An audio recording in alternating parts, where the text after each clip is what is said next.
Good afternoon, Dr. Lim. My name is Chun and my metric number is 161317. And today I will be presenting on compact cities and sustainable growth. Specifically, we will be looking at the implication this urban model has for economic development, social connection, and happiness, using Singapore as our primary focus. Let's begin with an executive summary of this urban paradigm. A compact city isn't just about density, it's about the strategic integration of life, work, and play to drive resource efficiency and social well-being. Looking at the Singapore context, as a resource-scarce island nation, it leveraged urban planning to maintain its global economic competitiveness while simultaneously fostering a city in nature. So, what exactly is the concept of a compact city? It is fundamentally characterized by high residential density, mixed land use, and a highly efficient public transport system. The primary goal is to reduce travel distance, conserve scarce land resources, and promote walking and transit as the primary modes of movement for its residents. While density is often debated, there are distinct resilience and sustainability benefits associated with this trade-off.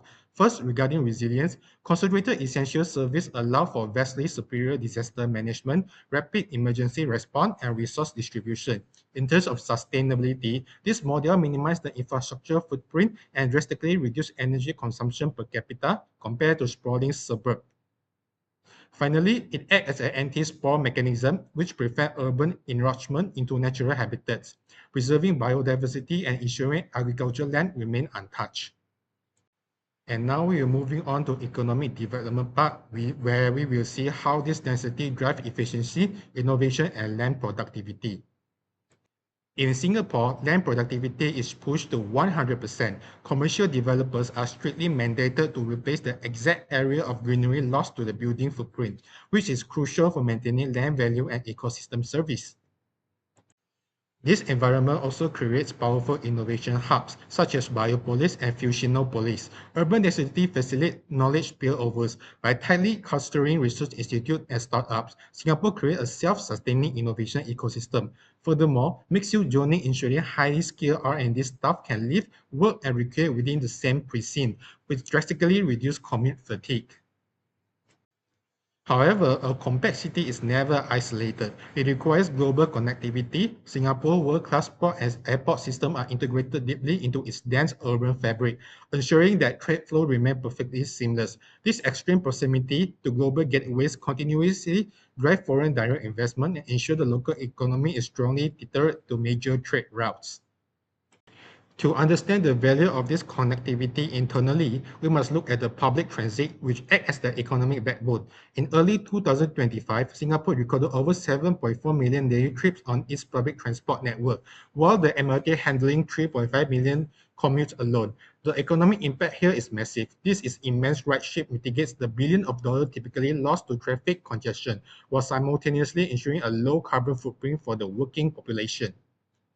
Now, let's shift our focus from the economy to social connection, particularly looking at the heartlands and shared cultural space. The foundation of this social fabric is the HDB housing model. Approximately 80% of Singaporeans live in public housing. These massive estates are designed holistically as completely self-contained towns. Architectural features like void decks and common corridors are designed to act as an accidental meeting point, heavily fostering a sense of community across ethnic and income boundaries. Another vital element of social connection is the hawker center, which acts as a social glue. First, they provide affordability. They ensure highly nutritious, diverse food is accessible to all demographics, bridging the wealth and social gap daily. Second, they promote multiculturalism, acting as an egalitarian melting pot where diverse cultures sit shoulder to shoulder, sharing a common dining table. Finally, their heritage is officially recognized by UNESCO for its intangible cultural significance and its unique role in unifying the island nation. We also see deliberate inclusivity in urban design. Universal access is a priority. With barrier-free accessibility strictly mandated throughout the entire city-state, the city builds intergenerational spaces. For example, children playgrounds are purposefully located adjacent to senior fitness corner to encourage interaction. Lifelong learning is supported by heavily integrating community centers into housing blocks, offering diverse programs for all age groups. Finally, social economy mixing is achieved through the intentional integration of rental flat along with ownership flats, which prevent the creation of isolated social silos.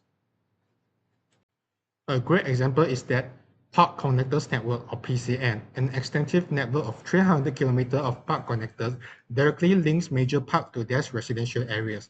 Mixed-use zoning along this path ensure residents can live, work, and recreate seamlessly, reducing commute fatigue. This infrastructure allows residents to commute between work and home through green corridors, fostering a daily connection with nature in highly urbanized settings. Now we will be talking about the happiness factor, driven by wellness, biophilia, and subjective well-being. This brings us to the vision of a city in nature. Exposure to nature is scientifically linked to lower cortisol level and higher cognitive function. Singapore's iconic super tree grove stands as a global symbol of how advanced technology and biology can coexist to create awe-inspiring, restorative public spaces for everyone. The results of this initiative are clear when looking at happiness and quality of life. In 2025, Singapore ranked as the third happiness city globally. This ranking is issued by the Institute of Quality of Life. It's driven heavily by the city governance, economic stability, and highly accessible healthcare.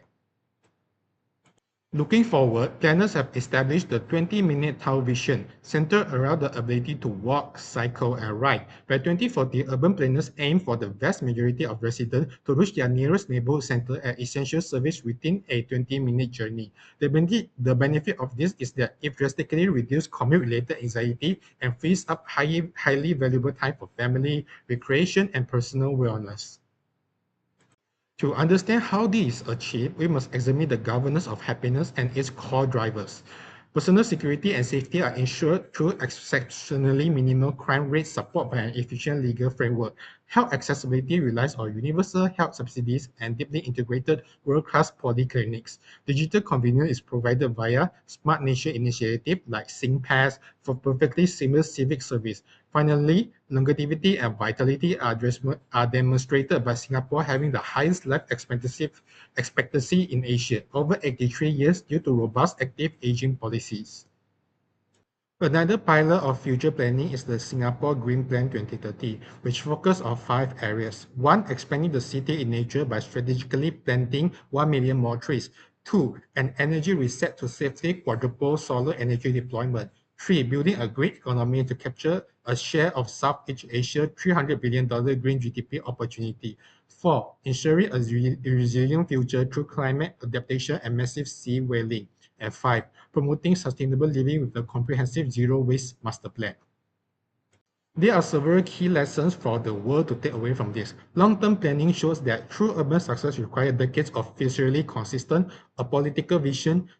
We learn that nature is infrastructure. Parks and green spaces must be treated as vital as water pipes and power lines. Integrated mobility proves that public transport must serve as the primary skeleton of the city, not an afterthought. And finally, social design dictates that high-quality public spaces must be intentional and inclusive to prevent community fracturing. However, it is vital to acknowledge the real trade-off and challenge of density. First is the cost of living. Singapore consistently ranks among the world's most expensive cities, and rising inflation and soaring housing market cost place immense financial strain on the middle class. Second is psychological stress. A hyper-competitive job market combined with an extreme urban density contribute to elevated stress levels and a demanding work-life culture, particularly for the sandwich generation. Finally, there are gentrification risks. As neighborhood values soar rapidly, maintaining true housing affordability requires incredibly aggressive, constant state intervention to prevent severe social stratification. Now for the conclusion, the concept of a compact city and sustainable growth are not just urban planning tools. They are the foundation for a thriving society. By balancing economic output with social cohesion and a mental wellness, cities can create a future that is truly livable. Ultimately, as we look at urban models like Singapore's, we are reminded of a powerful insight from a Nobel Prize winner in economics, Amartya Sen, that says economic growth without investment in human development is unsustainable and unethical. By prioritizing green spaces, social connection, and holistic well-being alongside traditional infrastructure, we can build cities that truly serve their people. That's all for me, and thank you for your time. Bye-bye.